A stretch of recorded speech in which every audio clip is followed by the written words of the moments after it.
Hello everyone, welcome to Easy Learning. आज के lecture में हम देखने वाले हैं एक बढ़िया कॉन्सेप्ट जिसका नाम है अप्लाइड हिस्ट्री।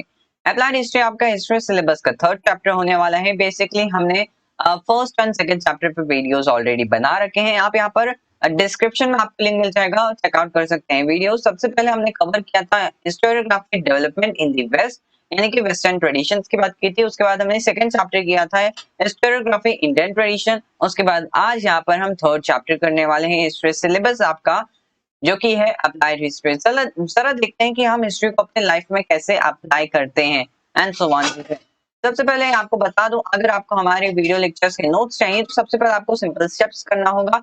प्ले स्टोर पे जाइए, टेलीग्राम एप्लीकेशन सर्च कीजिए, सर्च बार में डाउनलोड कीजिए, ओपन कीजिए। उसके बाद टेलीग्राम में जब आप जाएंगे तो उसमें आपको सर्च बार का ऑप्शन दिखेगा। सर्च बार में आपको डालना है easy learning by Shubham Jha.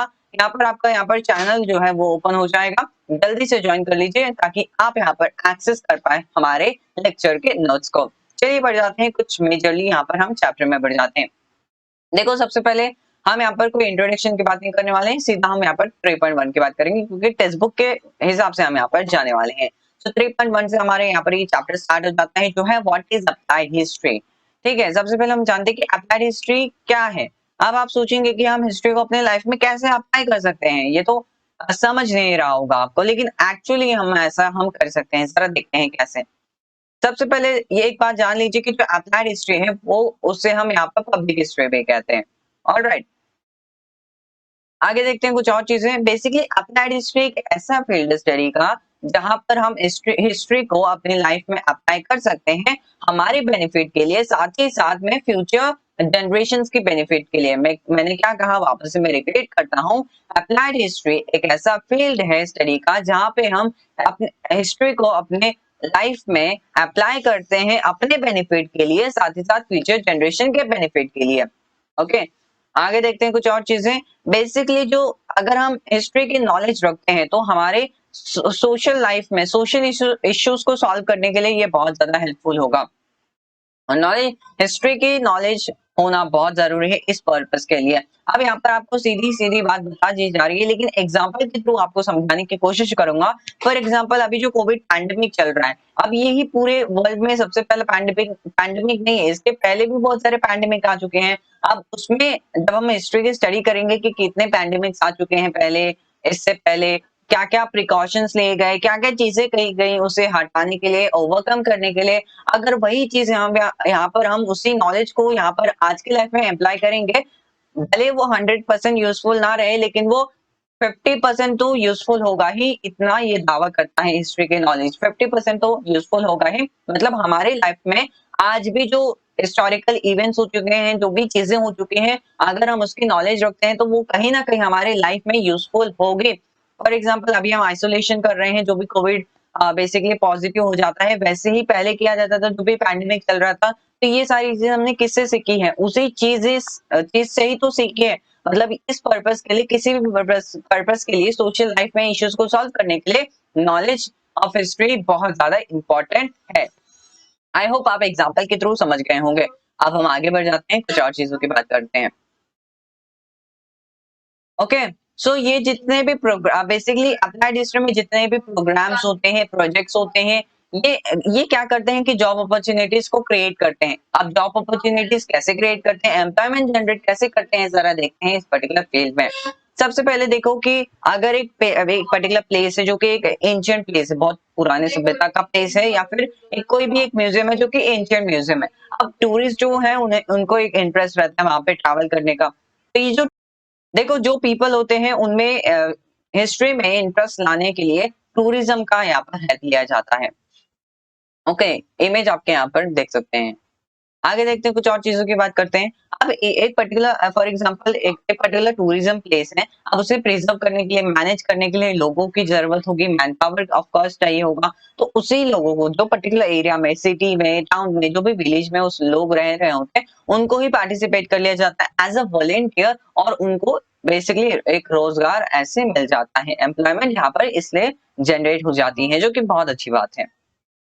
आगे हम बात करते हैं 3.2 की, applied history and research in various fields. अब देखो अप्लाइड हिस्ट्री की हमने बात कर ली, लेकिन अप्लाइड हिस्ट्री को हम बहुत सारे वेरियस फील्ड्स में, अब various fields for example science हो गई, टेक्नोलॉजी हो गया, ट्रेड हो गया, ये सारे डिफरेंट डिफरेंट फील्ड्स आपके नजर में हैं। लेकिन अब इनमें से किस में हम कैसे हिस्ट्री को अप्लाई करते हैं, कैसी रिसर्च करते हैं, सारी चीजें इस पर्टिकुलर सेक्शन में हम देखने वाले हैं। सबसे पहले बात करते हैं कि जो हिस्ट्री है वो क्या होती है। हिस्ट्री किस बारे में है? पास्ट इवेंट जो भी हो चुके हैं वो उसे हम हिस्ट्री कहते हैं। Very simple. ओके। अब जो हमारी प्रेजेंट लाइफस्टाइल है वो जितने भी हिस्टोरिकल इवेंट्स हो चुके हैं उसी के डिपेंडेंट पे होती है, उसी से कहीं ना कहीं रिलेटेड होती ही है। ठीक है। अब यहाँ पर अगर हम हिस्टोरिकल इवेंट्स जो हो चुके हैं वो किस फील्ड्स में हो चुके हैं, पॉलिटिक्स से रिलेटेड हो चुके हैं, सोशल लाइफ से रिलेटेड हो चुके हैं, फिलोसफी हो गई, टेक्नोलॉजी हो गई, साइंस हो गई, ये सारी चीज में और बहुत सारी फील्ड में क्या हुआ है, हिस्टोरिकल इवेंट्स हो चुके हैं। ये ऐसा यहाँ पर बताने की कोशिश कर रहा है टेक्स्ट बुक आपके। ओके। अब हम आगे बढ़ते हैं, थोड़ी कुछ और इन्फॉर्मेशन की ओर बढ़ते हैं। अब जितने भी फील्ड यहाँ पर आपको नजर आ रहे हैं, यानी कि पॉलिटिक्स फॉर एग्जांपल ले लेते हैं। ठीक है, पॉलिटिक्स हो गया, सोशल लाइफ, जितने भी फील्ड है इनमें अलग अलग हिस्ट्री होगी। अब जब एक एक फील्ड में अलग अलग हिस्ट्री होगी और हर एक फील्ड की अलग अलग नॉलेज होगी, मतलब हर एक फील्ड में हिस्ट्री अलग होगी और अलग हिस्ट्री यानी कि एक अलग नॉलेज उस पर्टिकुलर फील्ड में होगी। आगे देखते हैं। ओके। अगर एक पर्टिकुलर फील्ड में हमें डेवलपमेंट करना है तो उसकी नॉलेज हमें होनी चाहिए। फॉर एग्जांपल अगर मुझे साइंस में डेवलपमेंट लाना है तो मुझे साइंस की हिस्ट्री की स्टडी करनी होगी, उसके बारे में हमारे पास नॉलेज होनी चाहिए। ओके। अब ऐसे ही हम बहुत सारे फील्ड में अप्लाई करेंगे हिस्ट्री को। कैसे, जरा देखते हैं एग्जाम्पल के थ्रू। बहुत सारे एग्जाम्पल्स आपके लिए, टोटल 7 एग्जाम्पल आपके टेक्स्ट बुक में दिए हुए हैं। सबसे अब हम बात करते हैं फिलोसफी की। देखो, जो फिलॉसफी की हिस्ट्री होती है अगर हम उसे स्टडी करेंगे तब हमें लाइफ की ओरिजिन पता होगी। देखो, हम जो है माइथोलॉजिकल स्टोरीज बहुत यानी कि मिथ्स बहुत बनाने लगते हैं, लेकिन ये मिथ की रियलिटी कितनी है वो हम फिलॉसफी की हिस्ट्री की स्टडी को ही करके हम पता कर सकते हैं। बहुत सारे आइडियाज हम इससे ले सकते हैं। देखो, जो फिलॉसफी होता है एक उसे लैंग्वेज चाहिए होता है उसे एक्सप्रेस करने के लिए। फॉर एग्जांपल अगर मुझे चीज को बताना है, एक्सप्रेस करना है, तो मैं उसे ओरली कर सकता हूँ, उसे एक रिटन वर्क में कर सकता हूँ, या फिर डायरेक्टली मैं उसे शो कर सकता हूँ किसी साइन लैंग्वेज के मदद से। लेकिन वैसे ही फिलॉसफी को एक मीडियम चाहिए होता है एक्सप्रेस करने के लिए। ओके। अगर हम आगे बात करें, अगर हम फिलॉसफी की एक्सप्रेशन को समझ जाते हैं।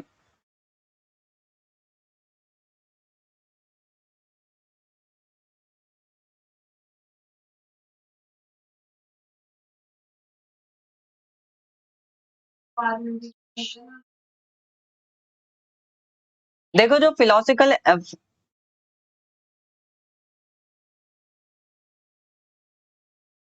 देखो जो फिलोसॉफिकल एक्सप्रेशंस है उसे समझने के लिए हमें knowledge of history of knowledge पता होनी चाहिए, तभी हम यहाँ पर फिलोसफी को अच्छे से समझ सकते हैं। चलिए बात करते हैं साइंस की। बेसिकली जब हम यहाँ पर साइंस की हिस्ट्री की स्टडी करते हैं तब हमें पता चलता है कि क्रोनोलॉजिकल ऑर्डर्स की साइंटिफिक डिस्कवरीज, फॉर एग्जांपल एक पर्टिकुलर साइंटिफिक डिस्कवरी हुआ है या इन्वेंशन हुआ है या फिर कोई थ्योरी दी गई है, तो कब दी गई है, क्या, किससे रिलेटेड दी गई है, किसने दिया है ये थ्योरी या फिर इन्वेंशन किसने किया है, ये सारी चीजें हम पता कर सकते हैं जब हम साइंस की हिस्ट्री की स्टडी करते हैं। तो एग्जाम्पल के तौर पे आपको एक इमेज दिखाता हूँ। यहाँ पर आप एक इमेज देख सकते हैं, यहाँ पर आपको नजर आ रहा होगा कि एक कंपाउंड माइक्रोस्कोप इस पर्टिकुलर ईयर में बना है, डिस्कवर किया है, इन्वेंट किया है, ये पर्टिकुलर चीज, ये थ्योरी दी गई है। तो ये क्या है, जब जब हम हिस्ट्री ऑफ साइंस पढ़ते हैं तभी तो ये हमें सारी चीजें पता चलती है ना। हम साइंटिफिक एक्सपेरिमेंट से तो ये सारी चीजें पता नहीं कर सकते, बिल्कुल भी नहीं। जब हम साइंस के हिस्ट्री की स्टडी करेंगे तभी हमें उसके क्रोनोलॉजिकल ऑर्डर्स पता चलेंगे कि कौन सी डिस्कवरी कब हुई है, कैसे हुई है, किसने किया है, एंड लॉट्स ऑफ चीजें रिगार्डिंग दैट। अगर हम आगे बढ़ने की कोशिश करें तो जब हम इसकी साइंटिफिक डिस्कवरीज, इन्वेंशन की स्टडी करते हैं तब हमें पता चलता है कि किस साइंटिफिक डिस्कवरी या इन्वेंशन का कॉज क्या था, इफेक्ट क्या था। देखो, कोई कोई चीज अच्छी इफेक्ट की होती है, for example invention of light and, और कुछ कुछ बहुत ड्रामेटिक होती है, बहुत बुरी होती है। फॉर एग्जांपल जो न्यूक्लियर बॉम्ब्स हैं वो सारी चीजें हमें हार्म कर सकती हैं। कुछ चीजें बहुत ज्यादा यूजफुल होती है, कुछ चीजें बहुत ज्यादा हार्मफुल होती हैं। तो इन्हीं इन्वेंशन के कॉज और इफेक्ट को समझने के लिए हमें हिस्ट्री ऑफ साइंस की भी स्टडी करनी होगी। देखो हम अक्सर कहते हैं कि necessity is the mother of invention, यानी कि need is the mother of invention हम कहते हैं। इसी के माध्यम से बेसिकली जो साइंटिफिक डिस्कवरी या इन्वेंशन करते हैं वो हम ह्यूमन ही तो करते हैं। हमें कोई चीज चाहिए होती है और उसे हम इन्वेंट कर देते हैं जल्दी से। वैसे फॉर एग्जांपल हमें लाइट चाहिए था, लाइट बेसिकली, तो उसके लिए यहाँ पर लाइट को इन्वेंट किया गया। हम ह्यूमंस ने तो इन्वेंट किया, ऐसे नेचुरली तो आया नहीं कहीं से लाइट, तो हमने इसे इन्वेंट किया। जो हमारी नीड होती है, जहाँ पे हमारी क्यूरियोसिटी होती है, वहां पे हम कुछ ना कुछ इन्वेंट कर ही देते हैं। ओके, आगे बढ़ जाते हैं, टेक्नोलॉजी की जरा बात कर लेते हैं। देखो जब यहाँ पर टेक्नोलॉजी आपके मन में आता है तो ये बेसिकली इसके सब फील्ड्स हैं। ये एक फील्ड है, उसके नीचे बहुत सारे फील्ड आ जाते हैं। Agriculture production, commodity production refers to good के प्रोडक्शन, आर्किटेक्चर आ जाता है, इंजीनियरिंग आ जाता है, और बहुत सारी चीजें इस पर्टिकुलर टेक्नोलॉजी के फील्ड में आ जाती हैं। एक और बात आपको नोट डाउन करने की जरूरत है कि जो साइंटिफिक डिस्कवरीज या इन्वेंशंस होते हैं और जो टेक्नोलॉजिकल एडवांसमेंट, यानी कि जो टेक्नोलॉजी है वो एक दूसरे पे इंटर डिपेंडेंट है, वो एक दूसरे पे डिपेंडेंट है। ठीक है, ये एक बात आपको जानिए, बहुत ज्यादा इंपॉर्टेंट है। जब हम साइंस एंड टेक्नोलॉजी की नॉलेज हिस्ट्री की स्टडी करते हैं तब हमें पता चलता है कि कैसे पहले स्टोन टूल्स हुए करते थे, पत्थर के टूल्स हुए करते थे, और आज देखो इतने बड़ी बड़ी फैक्ट्रीज यहाँ पर हमारे पास हैं। तो बहुत बड़े बड़े बेसिकली यहाँ पर हमारे पास टेक्नोलॉजी यहाँ पर बढ़ गई है, टेक्नोलॉजी डेवलपमेंट हो गई है। और इतना बड़ा ट्रांजिशन कैसे आया, जब हम इसकी स्टडी करेंगे तब हमें यहाँ पर हिस्ट्री स्टडी करनी होगी साइंस एंड टेक्नोलॉजी की, तब हम समझ सकते हैं कि इतना बड़ा जो ड्रामेस्टिक चेंज है, इतनी ज्यादा जो ट्रांजिशन आया है, ये कैसे आया है, एंड लॉट्स ऑफ चीजें रिगार्डिंग दैट। अगर आपको समझना है कि जो साइंस एंड टेक्नोलॉजी है उसके बीच में क्या इंटर डिपेंडेंट है, क्या चीज उसमें डिपेंड करती है, क्यों डिपेंड करती है, इस सारे क्वेश्चंस के आंसर आपको मिल जाएंगे जब आप हिस्ट्री साइंस एंड टेक्नोलॉजी के हिस्ट्री की स्टडी करेंगे। तो ये हमने बात कर ली टेक्नोलॉजी की। अब हम आगे बढ़ जाते हैं, इंडस्ट्री एंड कॉमर्स की बात कर लेते हैं जरा। देखो जब हम इंडस्ट्री एंड कॉमर्स की बात करते हैं तो ये कहीं ना कहीं मनी सेक्टर से रिलेटेड होता है, ये कहीं ना कहीं फैक्ट्रीज इंडस्ट्रीज से रिलेटेड होता है। ठीक है, अब बेसिकली ये जो इंडस्ट्री एंड कॉमर्स है ये इंटीग्रल पार्ट है हमारी लाइफस्टाइल का। मतलब ये ऐसा पार्ट है जो हम चाह कर भी इसे इग्नोर नहीं कर सकते, बहुत ज्यादा इंपॉर्टेंट एस्पेक्ट है हमारी लाइफस्टाइल का। ठीक है, अब देखो जो कोई भी फॉर एग्जांपल गुड होता है या फिर कोई प्रोडक्ट कह लो, उसका प्राइस कुछ समय पहले, बहुत साल पहले कुछ था, और आज उसका प्राइस बढ़ गया है या फिर कम हो गया, ऑफ कोर्स बढ़ गया है। ठीक है, तो ये इतना बड़ा बेसिकली जो भी चेंज आया है, ये चेंज आते रहते हैं मार्केट और कॉमर्स के सेक्टर्स में। यानी कि हम डायरेक्टली कह सकते हैं जो ह्यूमन रिलेशंस है और जो भी इंडस्ट्री वगैरह है, जो कॉमर्स है, उनमें कंटिन्यूअसली चेंज आते ही रहता है। और जब आपको इसकी स्टडी करनी है कि ये चेंज कैसे आ रहे हैं, क्या है चेंज का इफेक्ट, चेंज का इफेक्ट, और कितना चेंज आ रहा है, यानी कि इन सारी चीजों की स्टडी आप तब कर पाएंगे, तब आप इस क्वेश्चंस का आंसर कर पाएंगे जब आप इंडस्ट्री एंड कॉमर्स की हिस्ट्री की स्टडी करेंगे। तो चलिए आगे बढ़ जाते हैं। यहाँ पर हम देखते हैं इमेज, यहाँ पर आप देख सकते हैं। अब सबसे पहले हम बात करेंगे आगे, फिफ्थ जो है हमारा मैनेजमेंट स्टडीज। जब हम मैनेजमेंट स्टडीज को सुनते हैं तब हमें पता चल जाता है ये कहीं ना कहीं किसी चीज को मैनेज करने के लिए होगा। ऑफ कोर्स किसी चीज को मैनेज करने के लिए, लेकिन ये किससे रिलेटेड होगा, चेन ऑफ प्रोडक्शन से रिलेटेड। जब हम चेन ऑफ प्रोडक्शन सुनते हैं तब हमारे मन में आता है कि चेन ऑफ प्रोडक्शन क्या होता है। जरा ध्यान से सुनिए मेरी बातों को। फॉर एग्जाम्पल के थ्रू जब मैं समझाने की कोशिश करता हूँ तो ध्यान से सुनना है आपको उसे। ठीक है, एग्जाम्पल के तौर पे एक प्रोडक्ट ले लेते हैं। ठीक है, अब उसे कहीं ना कहीं बेसिकली प्रोड्यूस किया जा रहा है, बनाया जा रहा है, प्रोडक्शन किया जा रहा है फैक्ट्रीज वगैरह में, उसके बाद उसे ट्रांसपोर्ट किया जा रहा है, अब ट्रांसपोर्टेशन के बाद उसे बेचा जा रहा है, सेल्स मैनेजमेंट किया जा रहा है। तो ये डिफरेंट डिफरेंट लेवल आपको नजर आ रहे होंगे, और ऐसे बहुत सारे लेवल्स जब मिलकर एक कॉन्स्टिट्यूट करते हैं उसे हम यहाँ पर चेन ऑफ प्रोडक्शन कहते हैं। सेकंड चीज यहाँ पर बताई जा रही है कि हमें बेसिकली जो कंपनी का हेड होगा उसे समझना पड़ेगा कि साइकोलॉजिकल कैरेक्टर क्या है जो अलग अलग लेवल्स पे काम कर रहे हैं। फॉर एग्जाम्पल जो फैक्ट्रीज वगैरह में कुछ मैन पावर की भी जरूरत होती है, 100% मशीन से यहाँ पर आज के जमाने में काम नहीं चलता है, मैन पावर थोड़ी बहुत तो चाहिए होती है। तो जब मैन पावर को चाहिए वहां पर लोग कुछ काम करेंगे, जब लोग कुछ काम करेंगे उनकी साइकोलॉजिकल कैरेक्टर हमें पता करनी होगी कि वो किस एंड से काम कर रहे हैं, वो समझना होगा। और ये एक लेवल हो गया। दूसरा दूसरा लेवल मैंने आपको एक्सप्लेन किया था कि गुड्स को, प्रोडक्ट्स को कैसे बेचा जा रहा है, यानी कि सेल्स मैनेजमेंट कैसे किया जा रहा है। तो वो किस एम से वो बेच रहे हैं, यानी कि उनकी साइकोलॉजिकल कैरेक्टर्स हमें पता करनी होगी। अगर ये डिफरेंट डिफरेंट लेवल पे अगर इनकी साइकोलॉजिकल कैरेक्टर्स जो है वो अच्छी है पीपल की, तो ये क्या होगा, कंपनी में प्रॉफिट लाएगा। लेकिन मतलब ये डायरेक्टली कहीं ना कहीं चेन ऑफ प्रोडक्शन, जब मैं कंपनी की प्रॉफिट या लॉस की बात कर रहा हूँ तो समझ लेना ये चेन ऑफ प्रोडक्शन उसको यहाँ पर अफेक्ट करेगा कंपनी को। अगर साइकोलॉजिकल कैरेक्टर्स अच्छी नहीं है, किस किस लेवल पे अच्छी नहीं हो रही है, तो डायरेक्टली ये चेन ऑफ प्रोडक्शन को अफेक्ट करेगा और लॉस कर देगा। यही सारी चीजें यहाँ पर मैनेजमेंट स्टडीज के बारे में है। और आप बेसिकली अगर हर एक लेवल पर सारी चीजों को आसान बनाना है, इजी करना है, तो हमें मैनेजमेंट स्टडीज की हिस्ट्री की स्टडी करनी होगी। तो ये बात थी मैनेजमेंट स्टडीज की। अब हम आगे बढ़ जाते हैं, यहाँ पर आप इमेज देख सकते हैं। 6 पॉइंट पे आर्ट्स की बात आती है। बेसिकली आर्ट्स यहाँ पर क्या है, जो आर्ट्स है वो बहुत एंशिएंट टाइम से, हम बेसिकली इंडिया में बहुत एंशिएंट टाइम से हैं। और आर्ट को यहाँ पर एक स्टाइल ऑफ एक्सप्रेशन माना जाता है। स्टाइल ऑफ एक्सप्रेशन मतलब एक पेंटर है, उसे कुछ एक्सप्रेस करना है, कुछ चीजें, ठीक है, अपनी व्यू पॉइंट एक्सप्रेस करने हैं, तो उसे वो एक्सप्रेस कर देता है in the form of art. बहुत ही रंग बिरंगे पेंटिंग्स के थ्रू वो एक्सप्लेन कर देता है। इमेज के थ्रू यहाँ पर आप देख सकते हैं। देखो जो आर्ट है वो बहुत बहुत हजारों साल पहले इंडिया में एस्टैब्लिश हुआ था। इंडिया में बहुत सारे हजारों साल पहले से आर्ट की जो है ट्रेडिशन वो चलती आ रही है। जब हम आर्ट की स्टडी करेंगे तो हमें जब हम हिस्ट्री की स्टडी करेंगे तो हमें पता चल जाएगा कि कैसे कैसे आर्ट बनाया जाता था, उसके बाद क्या ट्रांजिशन, मतलब ये सारी चेंजेस कुछ आई होंगी ना। तो ये सारी चेंजेस को अगर आपको स्टडी करना है तो आर्ट्स की हिस्ट्री की आपको स्टडी करनी होगी। आगे बात करते हैं ह्यूमैनिटीज की। देखो ह्यूमैनिटीज भी एक ऐसा है जो टेक्नोलॉजी की तरह है। टेक्नोलॉजी में डिफरेंट डिफरेंट सब ग्रुप से सब फील्ड्स थे, वैसे ही ह्यूमैनिटीज में आता है। एग्जांपल के तौर पे इसमें डिफरेंट डिफरेंट फील्ड आ जाते हैं, जैसे हिस्ट्री हो गया, आर्कियोलॉजी हो गया, सोशियोलॉजी, पॉलिटिकल साइंस, इकोनॉमिक्स। ये सारी डिफरेंट डिफरेंट सब फील्ड है जो कि ह्यूमैनिटीज में एक पे आ जाती, एक कॉन्स्टिट्यूट करके बन जाती हैं।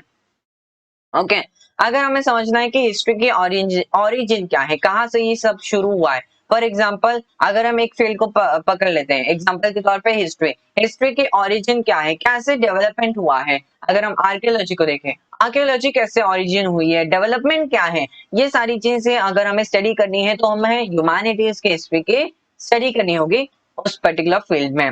ओके, और बेसिकली हम माइथोलॉजिकल स्टोरीज बनाने लगते हैं, मिथ बनाने लगते हैं, लेकिन रियलिटी से इसका कितना बेसिकली रियल है, ये ऑथेंटिसिटी हम जानने के लिए ह्यूमैनिटीज की हिस्ट्री की हमें स्टडी करनी होगी। बहुत सारे रिचुअल्स होते हैं, ट्रेडिशंस होते हैं, ये रियलिटी कितने रियल कितने होते हैं, ये सारी चीजें हम पता कर सकते हैं with the help of humanities की, जब हम यहाँ पर हिस्ट्री की स्टडी करते हैं। तो आगे बढ़ जाते हैं 3.3 की, यहाँ पर हम बात करते हैं। अब तक हमने 3.1 कवर कर लिया, 3.2 कवर कर लिया, अब हम बात करेंगे 3.3 की।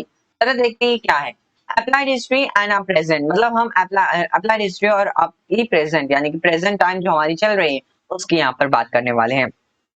देखो जो पीपल है वो हमेशा कहते हैं हिस्ट्री हमारे लाइफ में तो कुछ यूजफुल हुआ ही नहीं, कुछ इसका कुछ काम आया ही नहीं, प्रैक्टिकल वैल्यू कुछ है ही नहीं हिस्ट्री की। लेकिन इस पर्टिकुलर क्वेश्चन का आंसर अप्लाइड हिस्ट्री खुद देता है। कैसे, जरा जानते हैं। देखो अप्लाइड हिस्ट्री ये कहता है कि हमारे प्रेजेंट टाइम में जो पास्ट हिस्टोरिकल इवेंट्स हो चुके हैं वो कहीं ना कहीं विजिबल फॉर्म या इनविजिबल फॉर्म में एग्जिस्ट करते हैं। एग्जाम्पल के तौर पे आपको समझाने की कोशिश करता हूँ। बहुत सालों पहले अगर कहीं पे न्यूक्लियर बॉम्ब बम्बार्ड किया गया है तो उसकी जो इफेक्ट है वो आज भी वहीं पे प्रेजेंट होगी। बात मानोगे ना मेरी, वो भले वो इनविजिबल हो या विजिबल हो, इफेक्ट तो उसका होगा। कहीं ना कहीं कहीं से रिलेटेड वो आज के समय में एग्जिस्ट करता होगा अगर वो पास में हो चुका है तो। ओके, सो ये अप्लाइड हिस्ट्री हमें ये बताता है। तो हम ह्यूमंस का एक क्यूरियोसिटी बन जाता है उस पर्टिकुलर फील्ड से रिलेटेड। ओके, और अगर हम हिस्ट्री की स्टडी करेंगे तो जो हिस्ट्री की स्टडी होती है वो कहीं ना कहीं हमारे हेरिटेज की बेसिकली हमारे ओरिजिन से रिलेटेड होती है। और देखो जो हेरिटेज मैनेजमेंट होता है, हेरिटेज मैनेजमेंट अगर हम उसे कंजर्व और प्रिजर्व करके रखते हैं तो हमारे फ्यूचर जनरेशंस के लिए वो बहुत ज्यादा हेल्पफुल होगा।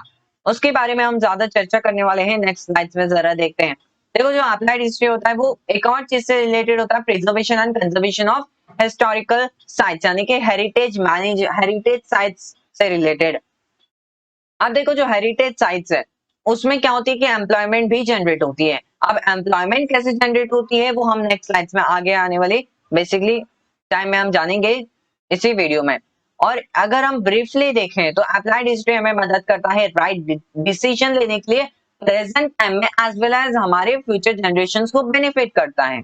बेनिफिट कैसे करता है? बेसिकली हेरिटेज साइट्स को मैनेज और प्रिजर्व एंड कंजर्वेशन करने से हमारे फ्यूचर जनरेशन को हेल्पफुल होगा। तो कहीं ना कहीं हमारे फ्यूचर जनरेशन को हेल्प कर रहा है और प्रेजेंट टाइम में कैसे हेल्प कर रहा है वो हमने इतना जो वीडियो लेक्चर आपने अभी सुना है उसी से ही यहाँ पर प्रेजेंट में हेल्प कर रहा है अप्लाइड हिस्ट्री। ओके, इमेज यहाँ पर देख सकते हैं आपके अंडरस्टैंडिंग के लिए। अब हम 3.4 की बात करते हैं। देखो 3.4 में हमें बताया गया है कि दो हेरिटेज चीजें दो तरह के हेरिटेज होते हैं। सबसे पहले आपका कल्चरल हेरिटेज होता है, दूसरी तरफ यहाँ पर आपका नेचुरल हेरिटेज होता है। अब हम कल्चरल हेरिटेज को दो पार्ट्स में डिवाइड कर सकते हैं, एक टैंगिबल और एक इनटैंगिबल। जरा जानते हैं डिटेल में, लेकिन उससे पहले आपको बता दूं जो नेचुरल हेरिटेज होता है वो तो नेचुरली प्रेजेंट होता है, उसे मैनुअली नहीं बनाया गया है, नहीं बेसिकली ह्यूमन ने उसे बनाया है। लेकिन जो कल्चरल हेरिटेज होता है वो मैनुअली बनाया गया। फॉर एग्जांपल ताजमहल जो कि एक हिस्टोरिकल साइट है उसे मैनुअली बनाया गया है, वो कल्चरल हेरिटेज में आता है। नेचुरल हेरिटेज में दूसरी चीजें आ जाती है जो कि नेचर की वजह से खुद प्रेजेंट है। जरा जानेंगे इसे डिटेल में। सबसे पहले हम बात करते हैं कल्चरल हेरिटेज की, जिसमें सबसे पहले आ जाता है टैंगिबल कल्चरल हेरिटेज। अपने टेक्स्ट बुक में मार्किंग करके लिख लीजिए कि टैंगिबल का मीनिंग क्या होता है। टैंगिबल मतलब एक ऐसी चीज जो आपको विजिबल है, अपनी आंखों से आपको नजर आ रही है। एग्जाम्पल के तौर पे एंशिएंट साइट्स, किसी भी एंशिएंट साइट को देखोगे तो आपको नजर आ रहा है तो वो एक टैंगिबल है। बिल्डिंग्स, एंशिएंट बिल्डिंग्स आपको नजर आ रही है वो टैंगिबल है। आर्टिफैक्ट्स हो गए, मैन्युस्क्रिप्ट हो गए, स्कल्पचर्स, मूर्तियां हो गई, पेंटिंग्स हो गई, ये सारी चीजें आपको नजर आ रही है, यही तो टैंगिबल कल्चरल हेरिटेज है। इमेज के थ्रू आपको एक्सप्लेन करता हूँ। इमेज ये देखो, ये एंशिएंट साइट्स हो गए, ये बेसिकली मैन्युस्क्रिप्ट्स हो गई और ये कुछ पेंटिंग्स हो गए, ये सारी चीजें आपको नजर आ रही हैं तो ये टैंगिबल कल्चरल हेरिटेज है। वही अगर हम इनटैंगिबल की बात करते हैं जो कि अपोजिट है डायरेक्टली टैंगिबल का, कैसे जरा देखते हैं इसे। देखो इनटैंगिबल मतलब हमें ऐसी चीज जो विजिबल नहीं है। आप कैसे विजिबल नहीं है जरा देखते हैं कुछ एग्जांपल के थ्रू। ओरल ट्रेडिशंस, लैंग्वेज, हमारी कुछ ट्रेडिशनल नॉलेज होती है, कुछ यहाँ पर बेसिकली लैंग्वेज होता है, क्या वो आपको नजर आता है अपनी आंखों से? नहीं, वो हम बेस्ट फील कर सकते हैं। कुछ यहाँ पर हमारे ट्रेडिशंस होते हैं, कुछ कस्टम्स होते हैं, कुछ रिचुअल्स होते हैं किसी चीज से रिलेटेड, तो क्या आपको वो नजर आता है? नहीं, बस आप उसे फील कर सकते हो। आपके पास कुछ स्किल्स हैं, आपके ट्रेडिशनल कुछ स्किल्स हैं, तो वो क्या आपको नजर आता है? नहीं, आप उसे बस फील कर सकते हो। तो जो भी चीजें यहाँ पर आप नजर नहीं, बेसिकली इनविजिबल है, आप ऐसा मान सकते हैं, उसे हम इनटैंगिबल कहते हैं। और टैंगिबल जो आपको चीजें विजिबल हैं, तो यहाँ पर आपके बात हो गई इनटैंगिबल कल्चरल हेरिटेज और कल्चरल टैंगिबल कल्चरल हेरिटेज। आगे बढ़ जाते हैं, नेचुरल हेरिटेज की बात करते हैं। देखो नेचुरल हेरिटेज साइट हमारे फ्यूचर जनरेशन के लिए बहुत ज्यादा इंपॉर्टेंट हो जाता है, तो उसे हमें प्रिजर्व कर और कंजर्व करके रखना चाहिए। इसकी जिम्मेदारी कौन लेता है? यूनेस्को, जो कि एक ग्लोबल ऑर्गेनाइजेशन है। उसने एक लिस्ट बनाई है और उस लिस्ट में कुछ कुछ कल्चरल और नेचुरल हेरिटेज के नाम्स यहाँ पर प्रेजेंट है। ठीक है, अब बेसिकली जो भी उस लिस्ट में प्रेजेंट होते हैं वो फर्दर डिक्लेयर कर दिए जाते हैं as a world heritage site. Example के तौर पे आपको बता दूं, जो इंडिया में बहुत सारे बेसिकली इंडिया में बहुत सारे वर्ल्ड हेरिटेज साइट्स यहाँ पर आज प्रेजेंट है। उनमें से एक वेस्टर्न घाट्स है। वेस्टर्न घाट्स बेसिकली उसमें आ जाता है कास प्लेट्यू, जिसे हम अक्सर कास पत्थर भी कह देते हैं, कास पत्थर। ठीक है, जिसे हम इंग्लिश में कास प्लेट्यू कहेंगे। तो वो डिस्ट्रिक्ट सतारा डिस्ट्रिक्ट में वो है, और जो कि एक पार्ट है वेस्टर्न घाट्स का। और यही वेस्टर्न घाट्स क्या है? पार्ट है किसके? वर्ल्ड हेरिटेज साइट का। यहाँ पर आप डायरेक्टली कह सकते हो जो कास्ट प्लेट्यू जो या फिर कास्ट पत्थर है वो क्या है? वर्ल्ड हेरिटेज साइट है। आई होप चीजें आप समझ रहे होंगे। आगे बात करते हैं कुछ और चीजों की।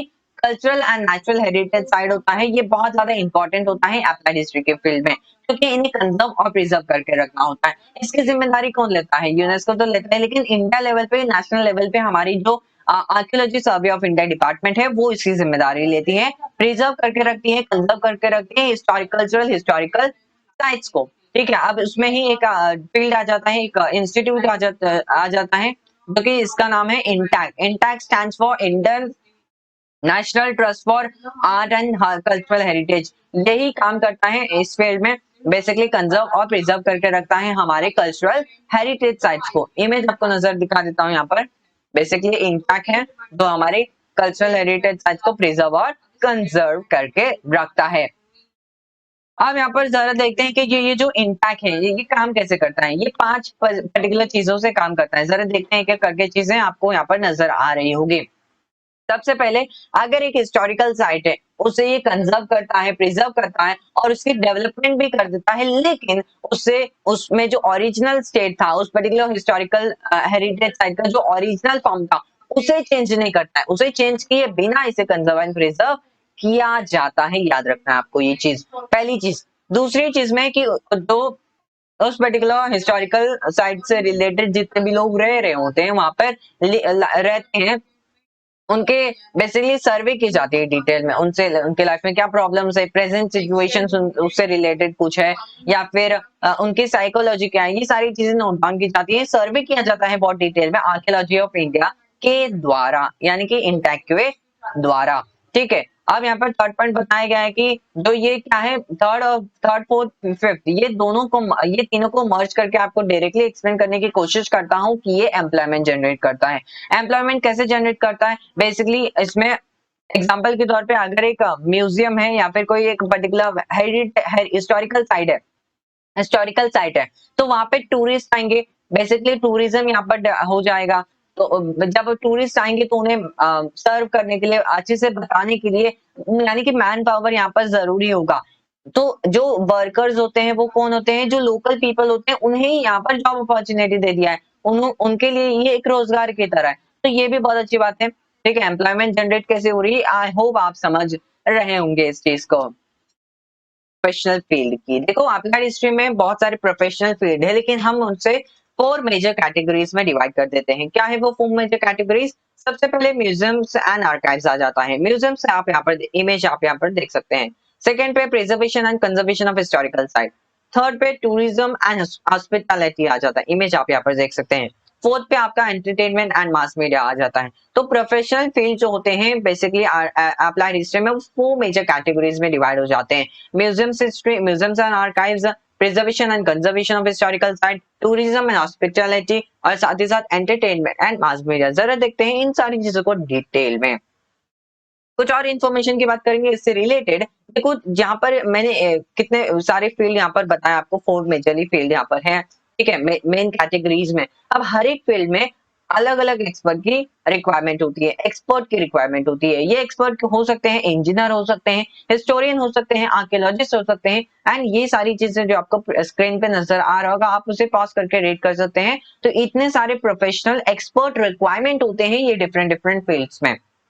अभी जो एक्सपर्ट होते हैं ना, अगर यहाँ पर इन्हें वर्क करना है तो इनके पास एक अवेलेबल नॉलेज होनी चाहिए। वो नॉलेज होनी चाहिए बहुत डिटेल में होनी चाहिए उस पर्टिकुलर हिस्टोरिकल साइट से रिलेटेड, उस पर्टिकुलर हिस्टोरिकल एंशिएंट साइट की हिस्टोरिकल बैकग्राउंड पता होनी चाहिए, ये सारी इंफॉर्मेशन उन्हें पता होनी चाहिए बहुत डिटेल में, तब उन्हें वहां पर एलिजिबल कर दिया जाता है वर्क करने के लिए। तो यहाँ पर जो प्रोफेशनल जो एलिजिबल हो जाते हैं उनके पास बहुत सारी अपॉर्चुनिटीज होती है इस पर्टिकुलर प्रोफेशनल फील्ड में। अब हम बात करते हैं डू यू नो की। जरा देखते हैं डू यू नो में आपके पास क्या है। डू यू नो में आपके लिए है क्ले टैबलेट्स। जरा देखते हैं क्ले टैबलेट्स क्या है। देखो जो अर्लीस्ट म्यूजियम है 6 सेंचुरी BC, इतने साल पुराने एक म्यूजियम है जो पूरे वर्ल्ड में डिस्कवर किया गया एक्सकवेशंस के द्वारा। कहाँ पे ये म्यूजियम ऊर सिटी में है, मेसोपोटामिया में सिटी आती है जिसका नाम है ऊर। ठीक है, जरा देखते हैं कुछ और इन्फॉर्मेशन। ये जो एक्सकवेशंस की है, एक्सकवेशंस यानी कि जो खुदाई की है, वो किसके द्वारा कंडक्ट किए गए थे? सर लियोनार्ड बुले के द्वारा 1992 से लेकर 1934 तक ये एक्सकवेशंस उन्होंने कंडक्ट किया था और यहाँ पर एक म्यूजियम मिल गया जो 6 सेंचुरी BC का कहलाया जाता है। ओके, अब ये जो म्यूजियम है जरा इसकी इंफॉर्मेशन की बात कर लेते हैं कुछ। ये जो म्यूजियम है ये किसने बिल्ड किया था? जो प्रिंसेस थी मेसोपोटामिया की, उन्होंने इसे बनाया था, मतलब बिल्ड किया था। और साथ ही साथ उनका नाम क्या था? एनी गैल्दी था। अब ये जो वो थे एनिगाल्टी यानी कि जो प्रिंसेस थे मेसोपोटामिया के, वो खुद ही इसे मैनेज करते थे, वो खुद ही फर्स्ट मैनेजर थे म्यूजियम के, वो खुद ही मैनेज करते थे म्यूजियम को। ओके, इमेज आप यहाँ पर देख सकते हैं, फाइनली क्ले टैबलेट्स के आप यहाँ पर इमेज देख सकते हैं। अब यहाँ पर आपको एक चीज बता दूं, नोटवर्दी फीचर इस पर्टिकुलर म्यूजियम की ये है कि इसमें क्ले टैबलेट्स हैं। जी हाँ, इस म्यूजियम को इतना स्पेशल इसलिए माना जाता है क्योंकि इसमें क्ले टैबलेट्स मिले हैं। क्ले टैबलेट्स एक ऐसी चीज है जिसने जो किसी भी ह्यूमन ने एक्सपेक्ट नहीं की होगी होगी कि ये भी चीज हो सकती है नेचर में, हिस्ट्री में ये भी चीज हो सकती है।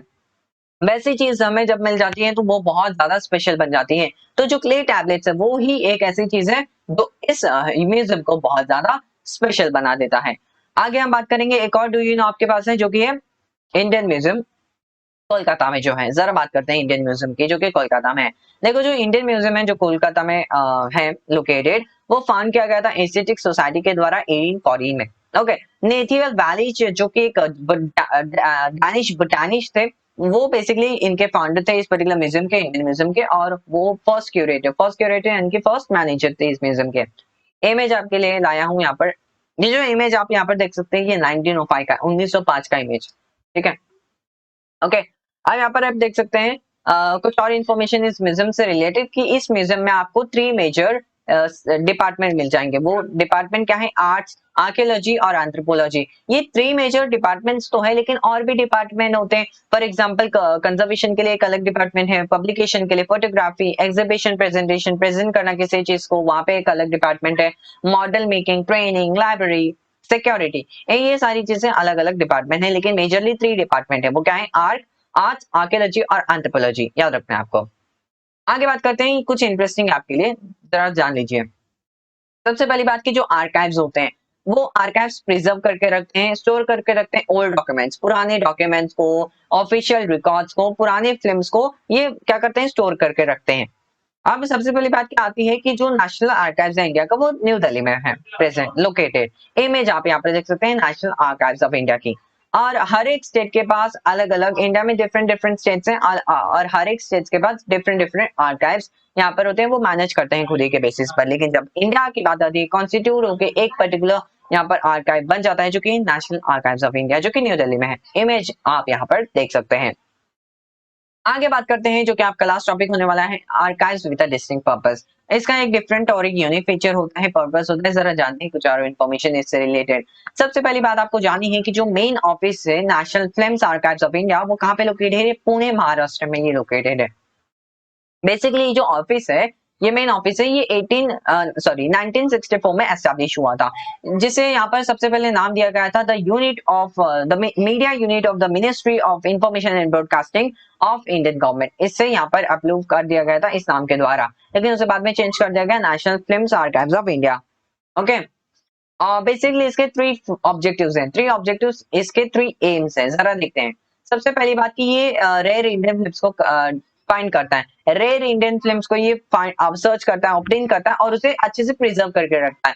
प्रिजर्व इसलिए करके रखता है ताकि हमारे फ्यूचर जनरेशन को ये बेनिफिट मिल पाए इससे रिलेटेड। सेकंड चीज ये करता है कि जो फिल्म्स है उन्हें कैटेगराइज करके रखता है, कैटेगराइज डिफरेंट डिफरेंट कैटेगरी में उसे रख देता है ताकि हम उसे इजीली एक्सेस कर पाए।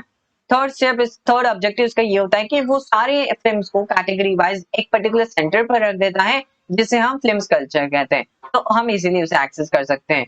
सो ये थी आज की वीडियो की लेक्चर, और आपके जो चैप्टर है वो कंप्लीट हो चुकी है with the best PPT and best explanation.